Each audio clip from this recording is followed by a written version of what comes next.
Kembali di Kompas Siang, Saudara. Pengusaha yang juga merupakan suami dari aktris Sandra Dewi, Harvey Muiz, hari ini menjalani sidang perdana kasus korupsi pengelolaan timah. Sidang dakwaan digelar di Pengadilan Tipikor Jakarta pada pukul 10 pagi waktu Indonesia Barat. Jalannya sidang dikawal ketat personel kepolisian. Sebelumnya, berkas perkara Harvey telah dilimpahkan oleh jaksa ke pengadilan pada 5 Agustus. Sementara berkas perkara terhadap 5 terdakwa lainnya akan menyusul. Dalam dakwaan, Harvey dan tersangka lainnya, yakni Helena Lim, diduga menerima uang 420 miliar rupiah untuk pengurusan izin usaha timah, dan tak hanya itu, Harvey Muiz juga disebutkan mengakomodasi pertambangan liar di wilayah IUP PT Timah hingga terjadi kerusakan lingkungan. Hal ini dilakukan untuk keuntungan pribadi. Total ada 22 tersangka dalam kasus korupsi timah yang menyeret nama Harvey Muiz. Nama Harvey sebelumnya disebut dalam dakwaan Kadis ESDM Provinsi Bangka Belitung, Suranto Wibowo. Jaksa menyebut Harvey diduga melakukan korupsi dalam pengelolaan tata niaga komoditas timah tahun 2015 hingga 2022. Harvey juga diduga menerima aliran dana senilai 420 miliar rupiah dan membuat negara dirugikan hingga 300 triliun rupiah. Sejumlah aset milik Harvey berupa tanah, bangunan, mobil mewah, dan uang tunai kini telah disita Kejaksaan Agung. Lebih lengkap terkait jalannya sidang dakwaan Harvey Muiz, kita tanyakan langsung pada jurnalis Kompas TV, Fedriska Ananda di Pengadilan Tipikor Jakarta.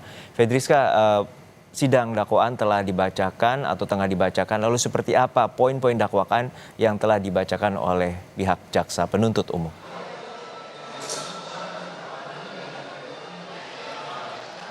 Ya, selamat siang Juno dan juga saudara. Terkait dengan isi dakwaan terkait dengan terdakwa Harvey Muiz terkait dengan dugaan tindak pidana korupsi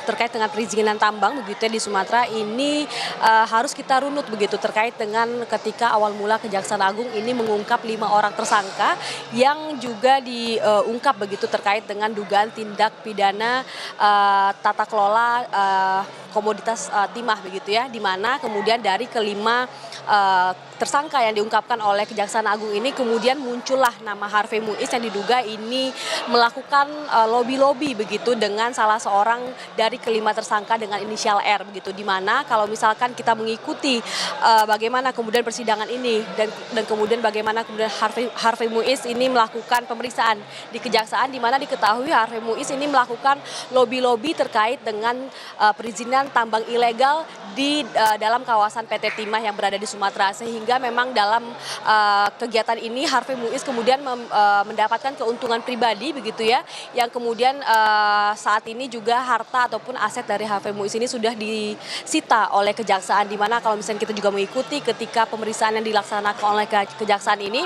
di mana diantaranya adalah 2 mobil mewah milik Harvey Muiz ini juga ditahan oleh Kejaksaan yang diduga ini merupakan aliran dana yang didapatkan oleh Harvey Muiz dari hasil keuntungan pribadi terkait dengan tambang ilegal di Sumatera. Nah, inilah terkait dengan keterlibatan Harvey Muiz, di mana kalau misalkan dari dakwaan yang dibacakan oleh jaksa penuntut umum tadi, di mana Harvey Muiz ini diduga ataupun didakwa begitu dengan pasal 2 ayat 1 dan juga pasal 3 Undang-Undang Tindak Pidana Korupsi, yang mana ini maksimal hukumannya adalah 2 tahun penjara. Dan kemudian saat ini persidangan masih berjalan, dari jaksa penuntut umum masih membacakan dakwaan terhadap Harvey Muiz, di mana kemudian tadi persidangan dimulai pada pukul 10, Harvey Muiz pun juga datang untuk mengikuti sidang juga tepat waktu pada pukul 10, sehingga hingga saat ini kami juga masih menanti bagaimana kemudian hasil dari sidang dakwaan yang dibacakan oleh jaksa penuntut umum. Juno. Baik, terima kasih atas laporan Anda, jurnalis Kompas TV, Fedriska Ananda dari Pengadilan Tipikor Jakarta. Sesaat lagi, Saudara.